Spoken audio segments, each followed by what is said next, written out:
Gentlemen, welcome to Chicago. Thank you. It's so exciting to have you here, okay? So you are here, obviously, for the musical 44. I've seen it twice already. I want to see it 10 more times. It was so good, all right? We'll talk about that in a minute, but let's go back to you guys, the beginning. Let's talk about your acting journey. How did you get involved in this craft? Oh, wow. We're just pulling out the big guns. Yeah. Starting off at the roots. Okay, well, your origin I will story. tell you, my origin story actually starts right here in Chicago. I was born in Chicago and I grew up in Skokie. And I came from a very rich theater program. And it started at Niles East High School, and then Niles East closed after 2 years, and our entire theater department moved to Niles North High School. And we were one of these very, very lucky high schools that had a lot of money that was put into it. We did a full 5-show season every single year. I always knew I wanted to be an actor. I mean, ever since I was in grade school, and I was very lucky to work with a man named Jerry Prophet, who I actually just saw. We're still very good friends. And he was my high school theater director and mentor, and kind of launched me into that. And then I went to drama school at Illinois Wesleyan University. Oh, somebody's taking a shower. I went to...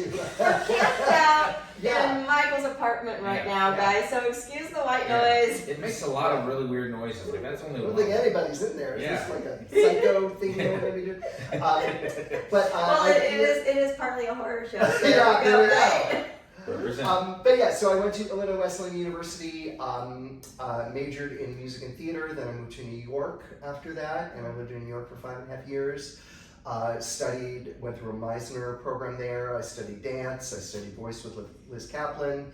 And then I eventually was working up and down the East Coast after I joined the unions, and then I decided I want nicer weather, and so I moved to Los Angeles, and I've been there for many, many years. What's wrong with our weather? This weather, I grew up with this weather. We have home movies of me in the with the big giant snowdrifts and things like that. But I wanted to work more in TV and film, and then oddly enough, my theater career started to really take off. So that's kind of the origins of where I began. Wonderful. Oh, complete opposite. I'm from San Jose, California, and I became an actor completely by accident. I was a very apathetic high school junior in San Jose, and I had to pick an elective for my junior year of high school, and I didn't want to pick anything because I didn't want to go to school. But I asked a friend of mine, what should I do? And he said, dude, sign up for a technical theater class, because you'll learn everything you need to learn in the first 2 weeks of the class, and for the rest of the time you don't do anything. And I was like, perfect! And then I didn't pay attention to what I signed up for, and I accidentally signed up for a musical theater class. And then I was just too lazy to get out of it. So I did theater. So it was just totally by accident. Yeah, and I was like, can you sing? I'm like, I don't know, can I sing? I could. But I got the bug, and I did shows in high school, and then when I graduated, they said, well, you got to go to college. And I said, why? And they said, well, that's what you do. And I went, is there theater in college? And they went, yeah. I went, all right, I'll go to college. So I went to a community college for 2 years in Saratoga, California. And one of my professors there ran a summer Shakespeare conservatory. So he enlisted me into doing that. And for 2 or 3 summers after that, I would go 200 miles north of San Francisco, way into Humboldt County, and do these summer Shakespeare festivals in this gorgeous park. And did, and I learned stage combat, I learned, classical theater, and then I had no intention of leaving. Like, that was going to be my life. I'll do theater for my college, they'll let you do it forever, and I'll do the summer Shakespeare, and it'll be great. And then one of my friends auditioned for a conservatory in Southern California and didn't get in. And he came back and he was complaining about it being a jip, like they ripped him off, and it was a whole scam. And I was like, well, what's the school? And he told me, and I looked it up, and I went, all right, well, let me try it. And I auditioned, having no intention of going, but I got in. And I went, oh, I guess I got to move to LA now. So your career is dumb luck. Yeah, pretty much. I pretty much like Kramered my way into an acting career. And when I got down to Southern California, and I was at a 3-year conservatory program and studied with amazing acting teachers there, Diana Stevenson, Betty Carlin, Terry Hayes, all these wonderful people. A wonderful musical theater instructor named John Peck and a man named Perry Hart. And just, I graduated and immediately, I wanted to get into film and TV as well, but I was so, immersed in doing theater by then that the first thing I did was I joined a repertory company in North Hollywood and, just became the king of Lancashire Boulevard right there in North Hollywood. Every other door was a storefront theater, and I worked in all of them for about 3.5 years. And got in front of a camera whenever I can, did some cool, really weird films that I'm sure are on Tubi right now. And research it. Yeah, find it.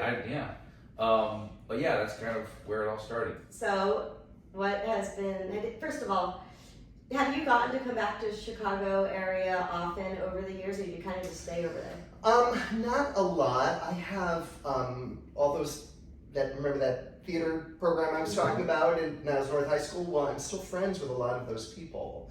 So there's always a Christmas party every year. I don't often come back to see them. I do have some family here still. So it's always a treat for me because I never really got to live in the city proper as an adult. I was born in Chicago, moved to the suburbs, and then we would always come down here for theater trips and all kinds of stuff, but I never really got to experience living in Chicago, specifically downtown Chicago. And it's just been a blast because as the city just kind of unfolds. It's just like there's another thing, and then there's another thing. And I just discovered Wilma's Barbecue on Wabash over here, and it was, I rolled my eyes into the back of my head, and it was incredible. So so it's been really lovely. I don't get back often, but I do love it when I'm here. So you guys are here for a good extended amount of time, a month or so.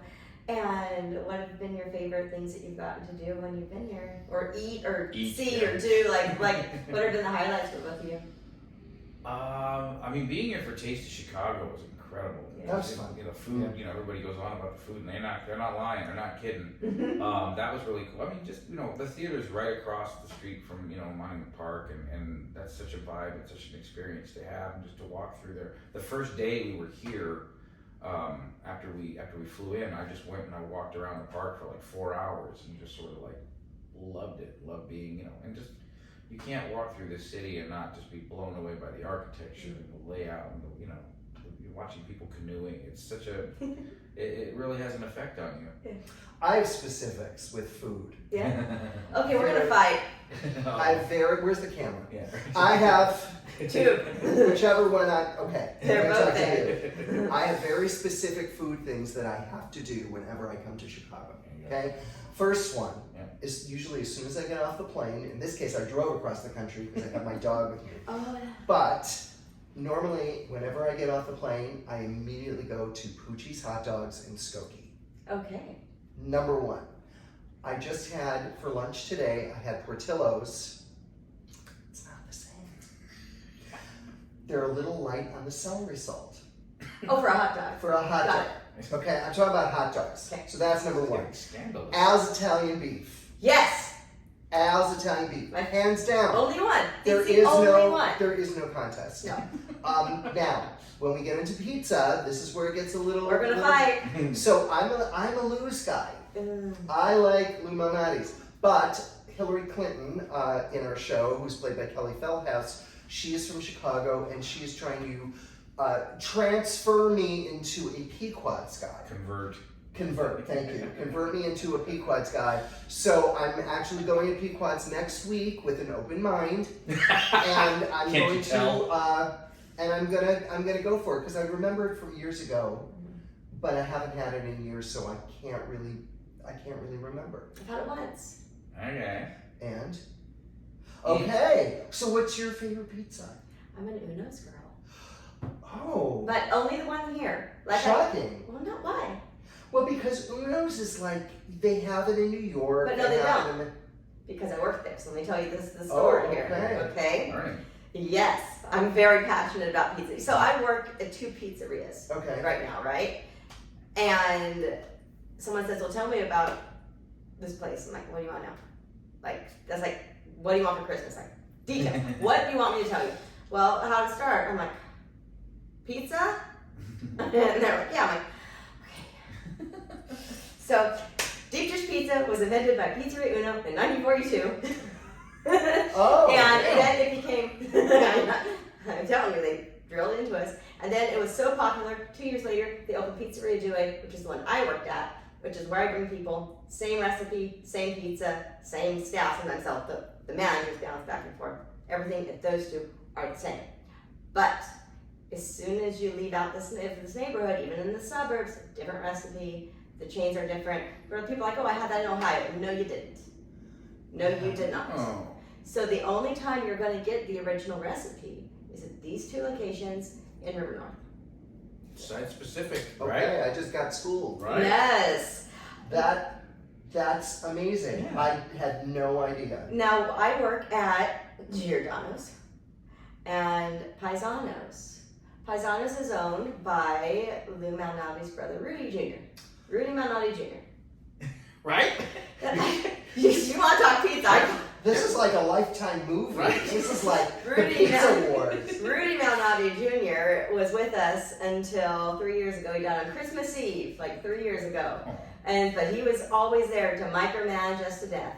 But I believe that is why the pizza is so pretty good. Where Lou's like Giordano's, like Gino's, it's all franchised out now, Yeah. right? So like a lot of stuff is shipped in frozen from corporate. Sauce is frozen, dough is frozen. Okay. I've never worked at Lou's. I don't know if that's how it is. But because it's so corporate, I'm assuming that things do get shipped in. At Paisano's and at Uno's still down here, everything is still made in-house. The sauce is made in-house and the dough is made in-house. At Paisano's, Interesting. they're crushing tomatoes in a bucket every morning. Wow. It's bucket sauce, okay? Crushing the tomatoes in a bucket. Uno's has the same situation. I don't remember how they make the sauce, but it's fresh like that. And so, while you're here, dude, you gotta do I'll it. try. Well, now, and I will say this about Lou's. That I can't speak to the tomatoes or the crushing process or any of that I can't because stuff. I never worked there. But I will say, I know that their cheese is bought from one manufacturer in Wisconsin that has been coming there for years and years and years, which contributes to the taste of Lou's pizza. I don't know where our cheese Dude. comes from, but our sausage comes from a very specific place. Wow. Just for us. Yeah. Okay. But everyone would ask me, they're like, do Lou and Rudy fight? This is when Rudy was still alive. I said, well, Lou's been dead for like 40 years, so I don't think it Oh. matters. And they're like, oh. You know. But no, so yeah, we're a Malnati, but in my opinion, we're the better one. We've got 4 restaurants, maybe Interesting. 4 or 5. They lost a couple during COVID too. There used to be more like 7. So just 4, period. And so it's more of a family-owned thing. Because Rudy was so involved in the business, I think that's why it's still good. Because he was there to micromanage us to death, make sure everyone's doing what it's supposed to be doing. Yeah. It's now owned by the widow and the daughter. Oh. So it's still in the family. Anyway, there's my pizza rant. Right. Donna Okay. Pizza. You got to try. Hungry. I know, I'm starving now. Oh my You god. gotta go get you some Due or some Unos though. You gotta Alright. give it a shot, Okay. It's on man. the list. So Pequods and Yeah. this. Then you can make your accurate assessment. I will do it. Two more I'm weekends. open. 2 more weekends. I'm pizza pansexual. Yeah, you got Pretty loyal. I See what bring I did everyone. there? Yes. I bring everyone to I'm Unos not gonna when make- they're in town. That's where I'm I'm going. not making a deep dish joke at all. But I got you on Alice. Alice is my favorite. It's the only place I get a beef. Yeah. There you go. Everyone raves about the Portillos. No. No, in my house. No, In it's my out. house. Okay, so 44. 44. What a great show. You two were involved since the beginning, yes? Yes, that's correct. Can we talk about how this started for you guys and, some history on the show? If my knowledge is correct, our writer-director Eli Bauman started writing it in 2016. He wrote the first draft of it. And That's right. he had never written a musical, he'd never written a play before, he'd never written a song before, if I'm not mistaken.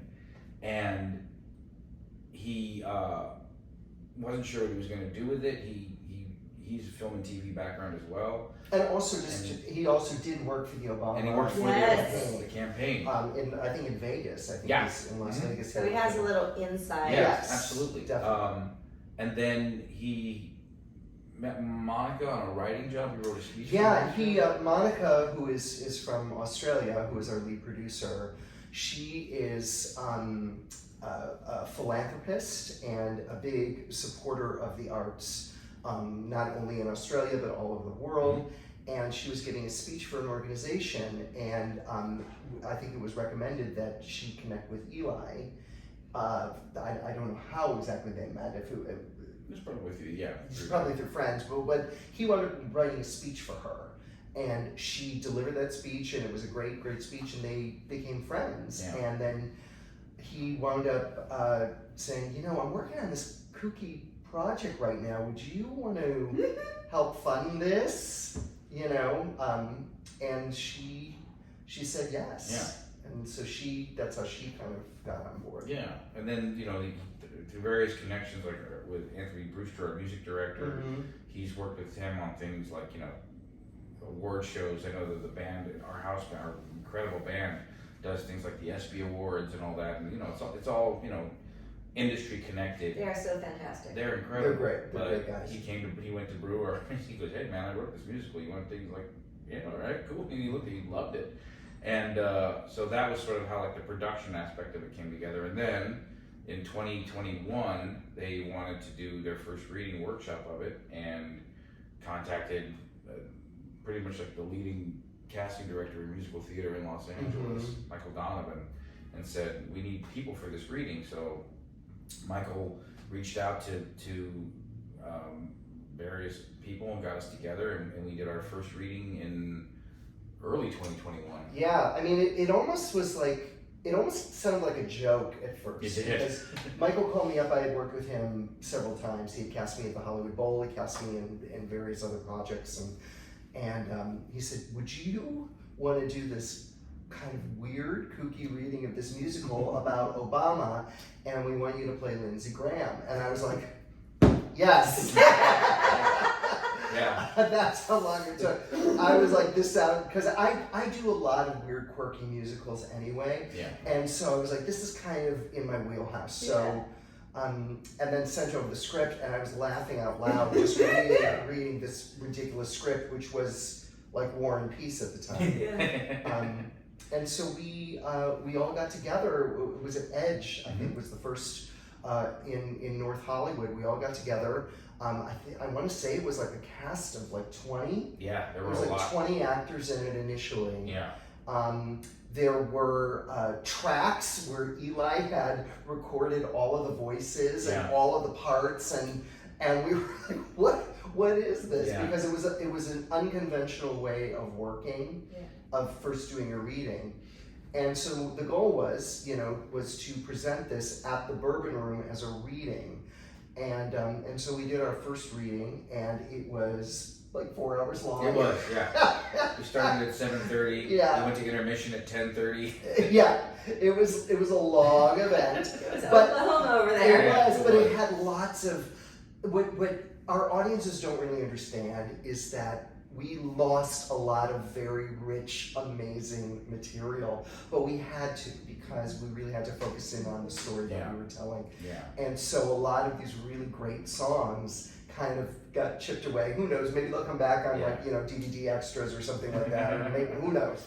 But this needs to be put on DVD for everyone to see. Yeah. I need an official soundtrack CD. I have to have it. Oh yeah. It's pretty infectious. It is so infectious. And so we went through several. We did a second reading.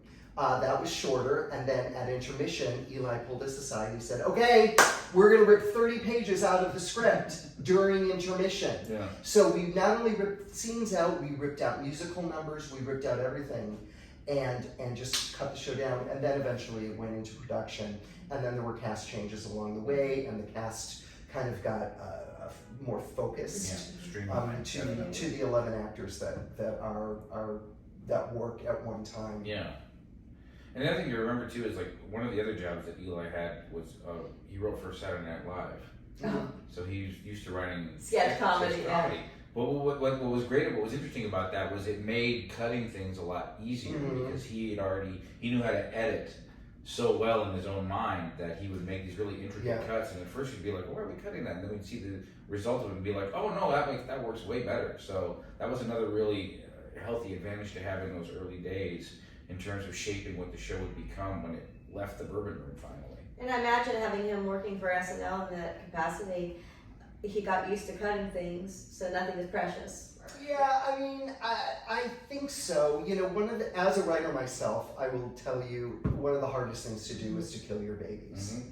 You know, you gotta kill your babies, and it sucks because we tend to really get married to certain things, and there are certain things in this show that are very, very precious to him, and he believes in them and is going to fight for every single thing. Yeah. So it's, you know, you have to decide. You have to make a lot of those Sophie's Choice decisions. Yeah. You know.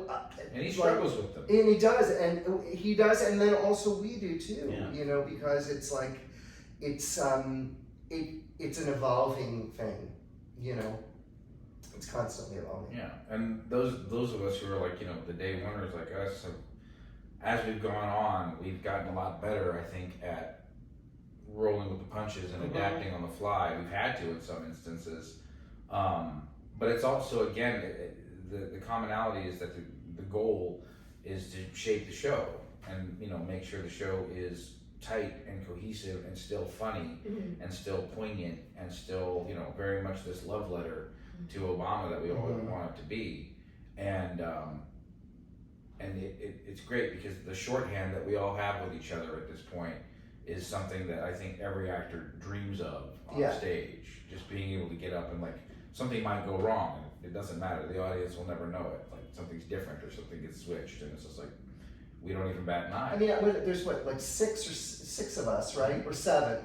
Jenna was in the first reading. She was in the first reading, so that would be seven. Palin. So there were 7 of us that were kind of in the OG reading that have continued on with this thing. And what Michael just said about a shorthand, we all know each other so well that it's this common vocabulary that we kind of all have. And that includes all of the people that have joined us then along the way, because they've fallen into the rhythm of what the show is, and everybody in the show is just operating it on all cylinders. Yeah. So that also speaks highly of all of you guys. It's not like you can't sit with us. Oh, you know, like just helped them get in and then grow, and now you're all one. Yeah. Because we want success for each other. You know, I mean, we want to. I've worked with people as a comedian. I've worked with people that can be selfish and will only steer things where they're getting the laugh, or it's all about them, or whatever. But in this case, I always bring it back to the like, we're a volleyball team. You know, it's like somebody sets it up and then somebody else spikes it, and then this one sets it up here and then we spike it, so that we're all respectful of each other's moments in the show and where those laughs are supposed to happen. That it's not about, like, look at me, No. you know. Right. Tee somebody up, let them It's also, it is all about look at me, but you all get your turn. That's exactly right. The whole show is look at me. Yeah. It is, but it's crafted in a way where we focus you on where to look. Everybody gets their moment, and everybody, again, serves up that moment for each other. And I mean, going into this too, I mean, I don't know how about you, but I've stopped counting how many readings and how many workshops that I've done over the years.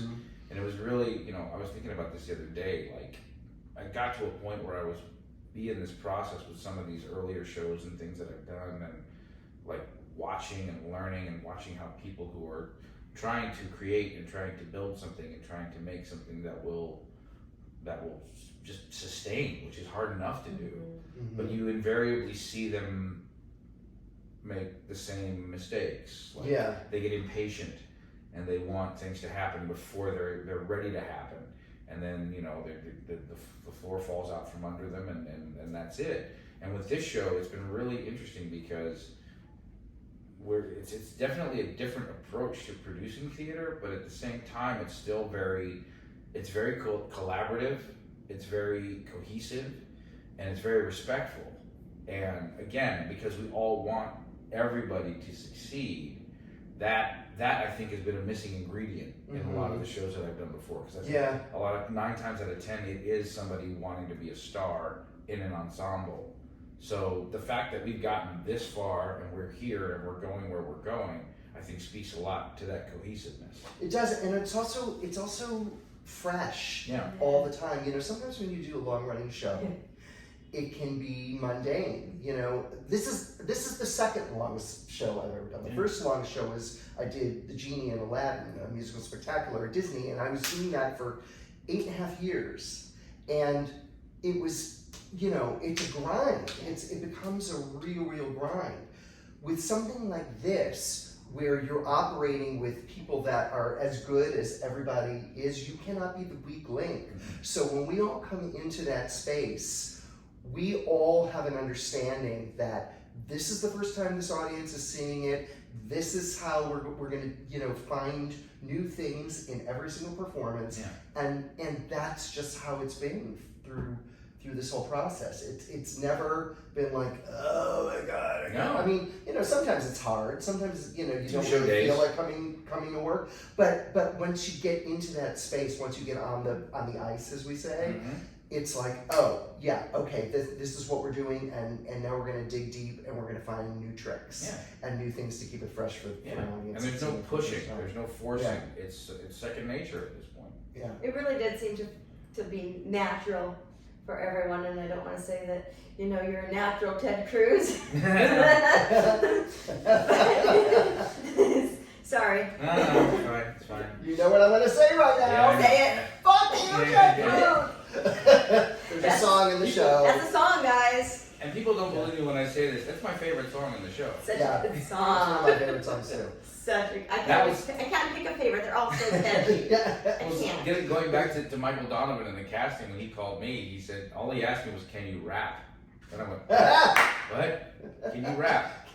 I don't know. We'll find out if you can rap and send me a recording. He didn't tell me anything else. I was like, what the hell are you talking about? How does one find out if they can rap? I'm real curious. Well, it turns out I did, because I'd forgotten that I had written a rap song for another production company that I was a part of. I was like, oh yeah, I did that. I'll send him that, and hopefully that's it. And You weren't like, if you're happy and you know no, what yeah, exactly. Yeah, he if said. you're happy and you know what clap I was- your hands. That's what I was doing. Yeah. I'm like, how do I I do think I was that? rapping Boris Karloff, actually. That's what it was. But I sent that to him. He's like, okay, great. He goes, you're gonna play Ted Cruz. And I was like, I'm sorry, what? He goes, you're gonna play Ted Cruz and you're gonna rap Green Eggs and Ham. And I was like, I'm sorry, what? hey. Here's the thing. I say this all the time. It's like, at first I was like, oh, I don't have to be good. Nobody out there says Ted Cruz slaps. That's, you know, I can suck air on this. It'd be great. It'd be hilarious. And then they sent me the script, and I read the script, and yeah, the script was hilarious, and I was cracking up laughing at it. And I got to the filibuster, and I was like, oh, here it is, cool. But then they sent me the track, the demo track of Eli doing it, and Eli was immaculate. Yeah. Eli was like Eminem.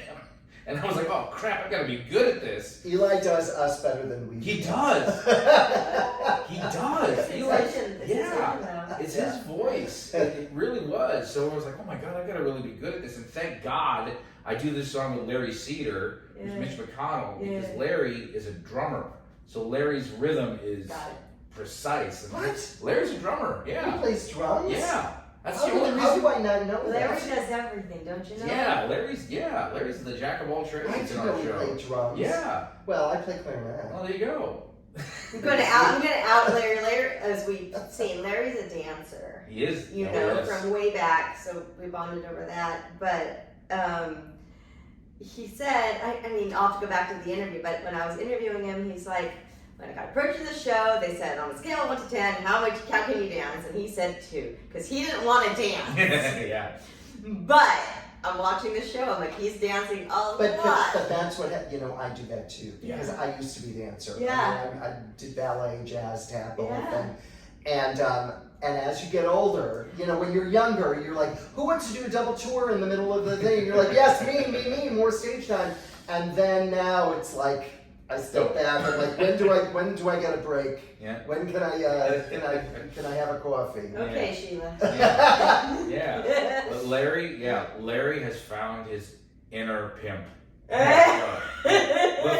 best thing about doing this show with Larry in the early days was he's Mitch McConnell. If you don't know, if you haven't seen the show, Mitch McConnell is basically a political Suge Knight. Yeah. Straight up gangster. But in the early days of the show, he was getting all these references and lines and things, and he was like, what am I saying? I have no idea. What does this mean? And they were having to explain to him what the references were. But oh my God, he leans into it so beautifully. And like the body and the physicality just kind of grew from it. And oh man, I'm in scenes with Larry now, and I have to stop myself from breaking, watching him, just standing next to him. So yeah, I couldn't ask for a better scene partner for Green Eggs and Ham. How did your characters develop over time? Did they change a lot, or they kind of how they were 4 years ago? Yeah, well, mine definitely did. You know, when I first came in, so I play. There are 3 different characters that I play in the show. Yes. I play Lindsey Graham is the main character that I play, and then in that track, I also do a character named Coexist Lady, who we call Sheila Katz, and then this other new character that we just recently added, which is Mike Lindell, the My Pillow guy, which is just a real quick in and out. Yeah. But to address Lindsey first, Lindsey, I first started playing him uber gay.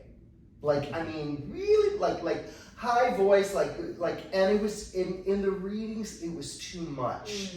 And once we went into production, Eli gave me a really great direction, which was basically, everybody knows that Lindsey is a gay man, except for Lindsey. And so I sort of put a cover on it. And he just is what he is in the way that he moves. So Lindsey is loosely based on, I kid you not, Paula Deen. Paula Deen. And who was the other one? And I guess a little Scarlett O'Hara is in there too. Oh, Reviewers said that. But also we wanted him to be this goofball, but but who really takes himself very seriously and thinks that he's getting away with it. Yeah. So that's kind of how Lindsey has evolved. Coexist Lady evolved in a very interesting way because it used to be Coexist Man. Really? And when I first started doing that, I wore this like bad Beatles wig, and I had a black Coexist t-shirt on, and I was kind of more of a Star Trek-y kind of character. And it wasn't landing. It wasn't really funny. And I said to Eli, you know, I do drag. I do drag characters. We should, you know, let's make it a woman. And so we tried it as a woman, and she was kind of trailer trashy at first, wearing this short black skirt, and then once we went into production, she kind of got the makeover with the little red peplum, and so she's evolved too. She's a church lady. She is, yes, she is a piece of work. She's sort of an early Karen. Yes. That's really the best way to describe her. Yeah. How did you develop your voice for Lindsey Graham? You know because what? I was telling Michael last night, I said, he's channeling Beverly Leslie. Leslie Jordan was a friend of mine. And he's my ringtone, I shit you not. He was a lovely, lovely man, and I directed him in a couple of things, and really just was the nicest guy. So a little of it is actually not necessarily Beverly Leslie, but really Leslie Jordan. But Beverly was also, he didn't admit to being gay the whole time either, you know? Exactly. So there is an element of that in it. There is, like I said, Paula Deen, there's this delight of, you know, hi y'all, like, you know, just just loving the listening to the lilt of their own speech. You know, yeah. I will say, just from like a listener's perspective, there is a hint of Capote in there as well. A little bit. There's a little bit of Truman in there. As well. Yeah. There's some of that too. And then also, I just really wanted to tap into Lindsay where he is unhinged because he tries to be this Southern gentleman, and then when he snaps. I mean, and so I watched some of that, things when he would just go off like in Congress, just watching him, and I was like, well, okay, that definitely needs to be in the show because he needs to have a temper tantrum. Oh, I love it. How did you develop yours? Well, I mean, I feel like all of the Republicans, white, hetero, affluent men, I think we all start from this blueprint of hiding who we really are. I think Lindsay certainly is one. Herman Cain definitely is one. The only one I don't think has any really pretense to them is Mitch McConnell, because like I said, Larry he kind of is what he is. Yeah, Larry plays him like a pit bull. But with Ted Cruz, and he is the lamb. He is the lamb. He is. But with Ted Cruz, it's like it doesn't take a good actor to spot a bad actor. I will toot my own horn and says it take a good actor to play a bad actor, because he's just sort of useless. Like I can't think of any other way to describe him. All he does is he's a hype man, he's a pitch man for Mitch McConnell, but there isn't really a genuine thought in his head. Yeah. And it's very freeing for me because all I have to do is just react to what other people are doing and be really kind of slimy and condescending the whole time. And it's also interesting because both of our characters really have sort of a layer of tragedy to them, that they cannot be authentically who they are. And certainly with Lindsay and his whole thing, right? But also with you, with the whole Latino thing. Yeah, like we both snap and there's a crack in the arm. Yeah. That is your Achilles heel. Yep. Yeah. But it's like, and as far as like the almost like the evolution of the character, like I started out literally just being a complete snot. That's how Ted Cruz was in the early readings, and he didn't really have a purpose in the show. It was just like he was just kind of there to be annoying. And as the story has progressed and how the shape as the show's been molded, and we found a way for him to sort of be almost like an antagonist. Just a needler, but in a very like direct and annoying way. And I really try to lean into it because when it gets to time to start the song "Fuck You, Ted Cruz," I want there to be a reason for that song in the show, and I want there to be, for people for that song to start, for the audience to hear it and go, "Oh God, yeah, he really is."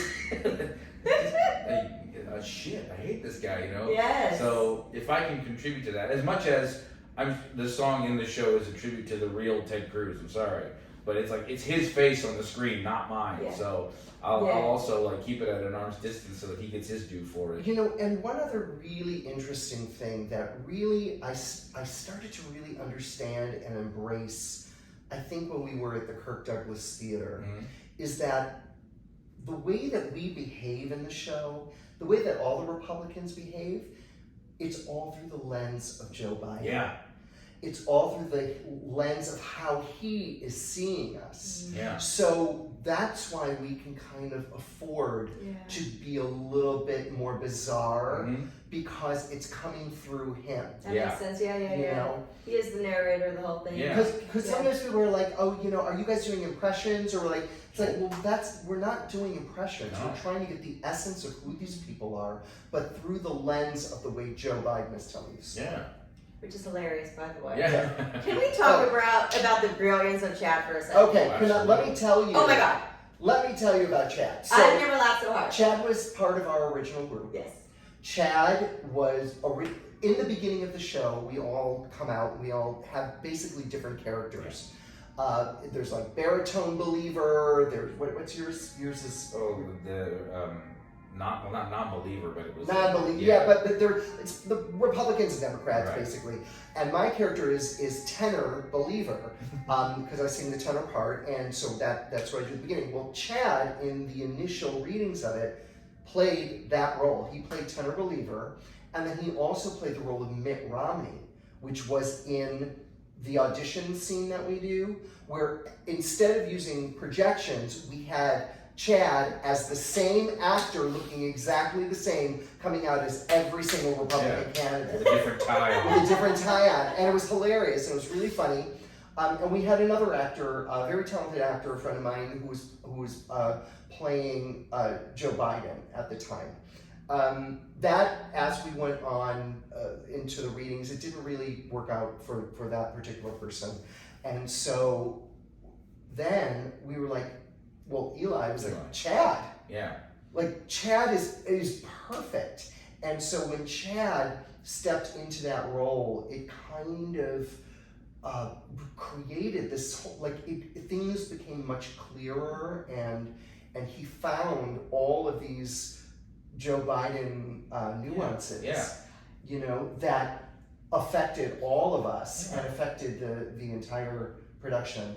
And between him and Eli, they crafted this role together, and they sculpted it. I mean, like scene by scene, line by line, joke by joke, and physical mannerisms too. Yeah, and the shoulder rub.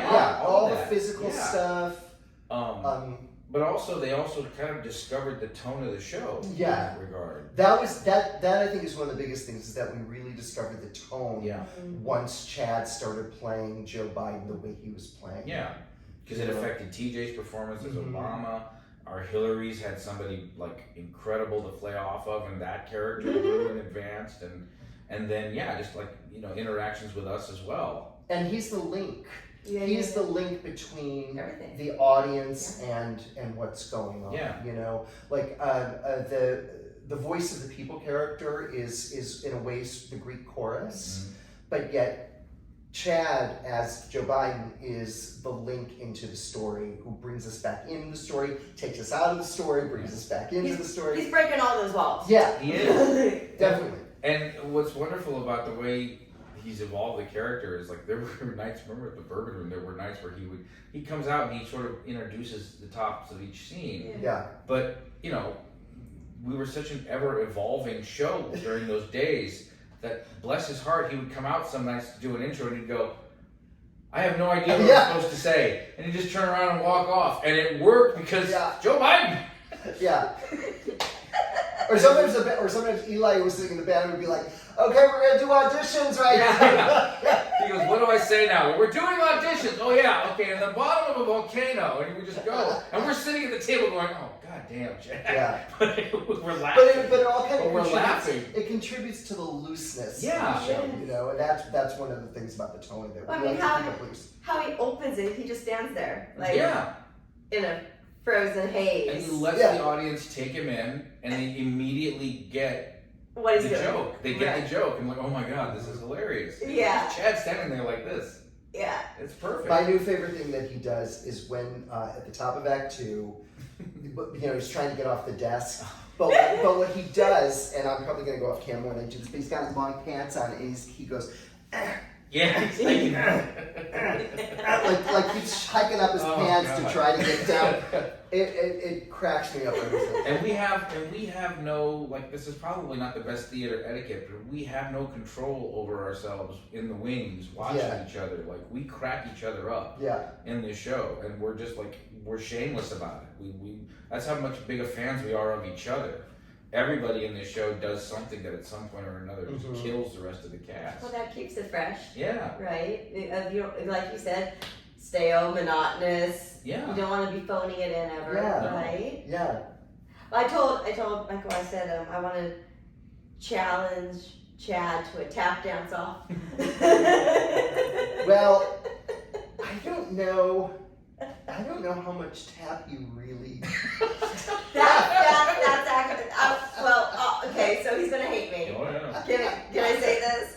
I was like, boo, ooh, you got to work on those flaps. I mean, you know, he's got the tap shoes, and I think he does do some basic tap stuff. But Sometimes- I'll challenge you to a Sometimes, tap. yeah. Some nights he feels a bit more river dancey. Yeah, it is river dancing. That's a great one too. I love those. Bless his heart. TJ's just got to sit there and take it. Yeah. TJ Wilkins, who plays our Obama, Oh, God. has How the, does has he the keep a will. straight This is what I'm saying. face? Has the He willpower. doesn't. He doesn't. Yeah. No, he really. We don't try to break TJ, but sometimes we'll inadvertently break TJ, and he's a great sport about it. You don't have to try. Yeah. It just is What it you is. don't see Yeah. is the shenanigans that happens off stage. Yeah. Like you think he's being all, you know, presidential and all that kind of stuff, and then I'm not going to say what he says to me, but the stuff that he says to me off stage is not presidential. It's learned behavior, so it's kind of our So fault. it is. Yeah, I He kind spent of. 4 years with us. It's bound to rub off on him a little. You rubbed off on it. So when I do movie reviews on my podcast, we have certain segments. One of those is epic line. Favorite line. Oh. Favorite line from a show does not have to be your own. Any line. I have two. One of them is my line, and one of them is not my line. The one that is not my line is the lyric that Hillary Clinton sings when she sings about her Pampers pantsuit. Yeah, I think that's hilarious that you know, that gets a reaction every night. when in her Pampers pantsuit. I love that. And then the line that I love that is my own is the one we do not mention he who shall not be named in this show, No. except for one little nod. Actually, two, because she says, "I hope you're all happy now." Yeah, that's But I have a little Easter egg that goes by. Sometimes people get it, and sometimes they don't. And it's in my rant, Lindsay's rant, when he says, when he talks about some narcissistic celebrity politician. yeah. I love it when the audience picks up on that one little clue, and then it's gone. Yeah. I don't know.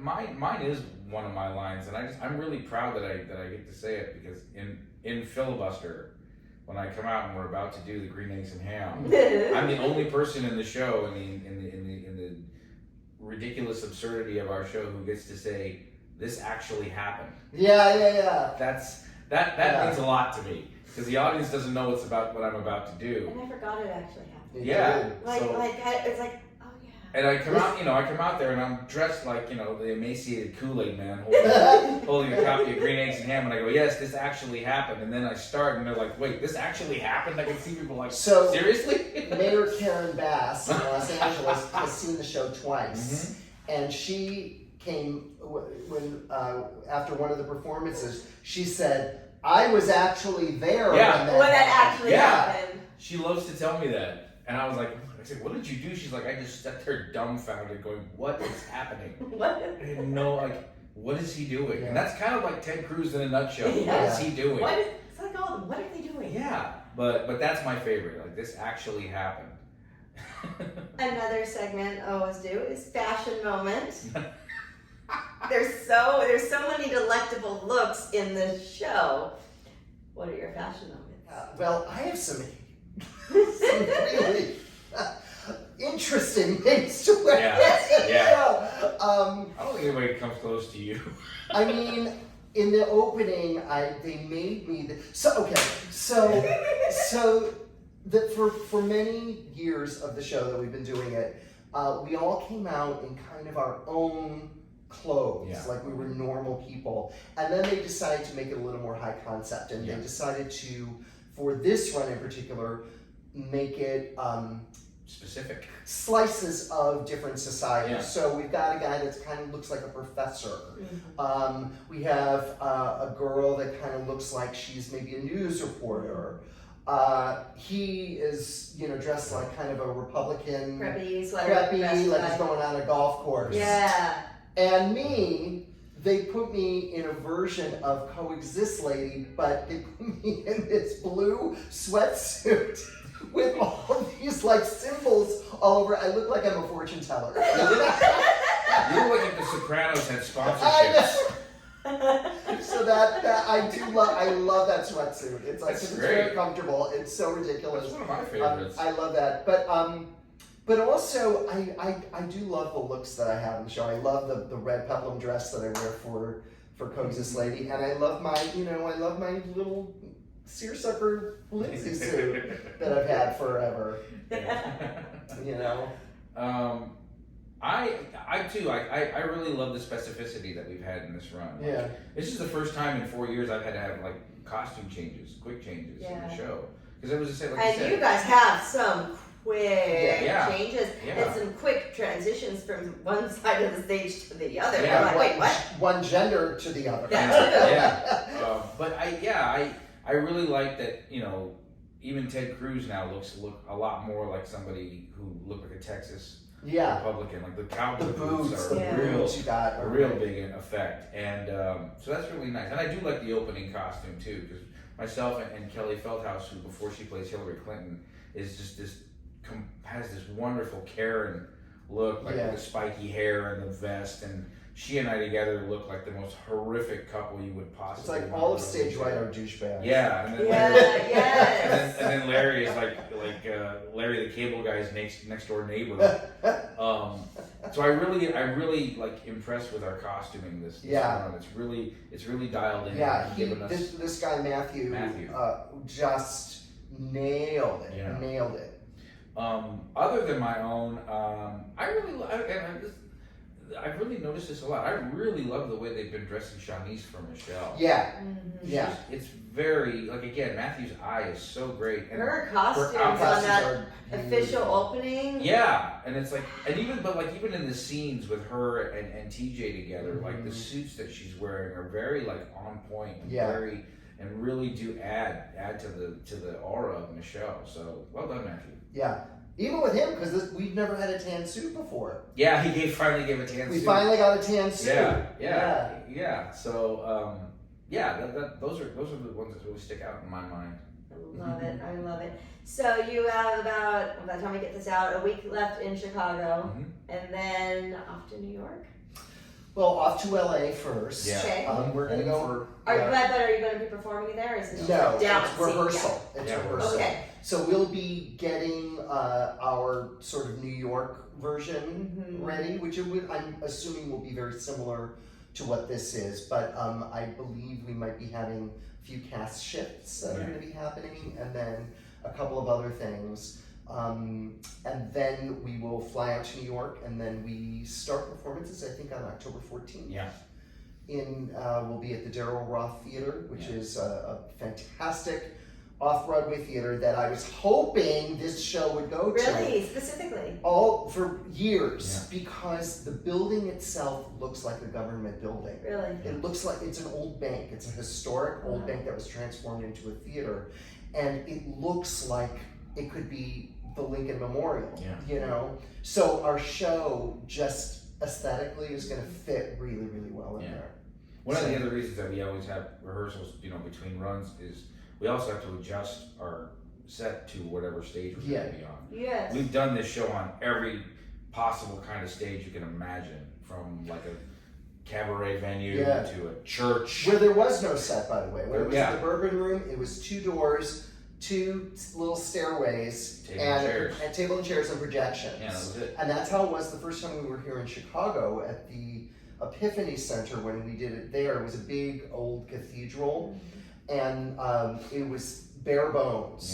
Yeah. And it wasn't until we moved to the Kirk Douglas Theater in Los Angeles where all of a sudden we got this gorgeous, very expensive set that came in and really made it more of a farce, where it has all the opening doors and swinging things all over the And place. it felt like a new character. It really did, and it was fun getting used to that. Yeah. Did it feel Incorporating it. finally finished, finally completed? It did. In a version of it at least? It did, because You're like, we're out of workshops, this is a real show now. yeah, it really did. Like, it was like, I'll never forget that when we first started doing that at the Kirk Douglas and we were on that stage, I was like, holy shit, It's real. This is like a Broadway set Yeah. that we are on right now. And it was, gave me chills. Yeah. And we've adapted it for here. We'll adapt it again for Daryl Roth. Do you know how long it runs in New York? So right now we are slated to run, I think, through the beginning of December. I want to say December 7th. But there is always a possibility of an extension. How exciting! Yeah. You guys, I mean, I've told you guys in private, but you all should be very proud of what you've accomplished on this one, especially from the beginning, workshopping all these years and what it's become. Like I said, I saw it twice, and I want to see it like 10 more times. It's that good. It's that entertaining. I saw it twice in 1 week. I saw it in the previews on Sunday night, and then I came on Thursday. Yeah. So I saw it within a week twice. She saw both Michelle's. I saw you both did? Michelle's. So you saw, okay. Yeah, because I was Sunday previews, Yeah. you know, and well, everyone is fantastic, everyone. But I love seeing different casts because you get to see such a variety of performances. Tonight, this audience is going to see a different person tonight because we have an understudy going on for Abraham Lincoln. Oh yes, Yeah. yes. So, and he's fantastic. I'm sure. Yeah, I mean, you cannot be a weak link in this show. Our understudies, and let me give a shout out to our understudies. Yes. Understudies have the hardest job in the theater. Actually, swings have Yeah. the hardest job in the theater. I've been a swing. It's really hard. It sucks. And our understudies are on point. And whenever you come and see our show, you are going to be seeing somebody that is at the top of their game. There is no like, oh, I'm just getting this little person who hangs out backstage. No. They've been working their butts off, and they know the show just as good as all of us do. Yes. So the first version I saw, our Michelle is your regular voice. Yeah, Voice right? of the People. Voice Her of name the is, People. Yes, Summer Nicole Greer. Right. And hey, Summer, you know, there's two Summers in the cast. How can I not love this show, right? My last name is Sumner. So. Right, close. And then who played the voice when she played Michelle? Audrey Bartholomew. Golly. Yeah. Oh. That's a perfect example of when an understudy has to come in and like really anchor what's going on. Right from the top of the show. I mean, Can we say who else Audrey understudies? yes, we must.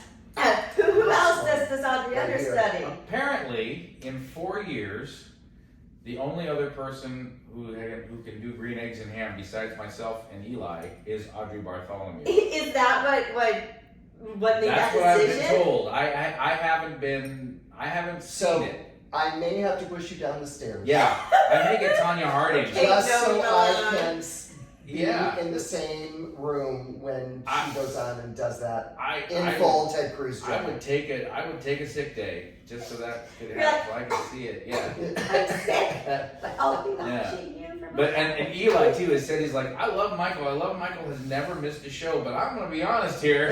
I want to see that show, guys. Yeah, I just I get do. it. That'll I get it. that'll Give her be a good. So- chance. Just let her do She it. won't do it in front of me. That's the thing too. I'm like, let me hear it. She goes, no. Well, I can understand because you're so fantastic at it.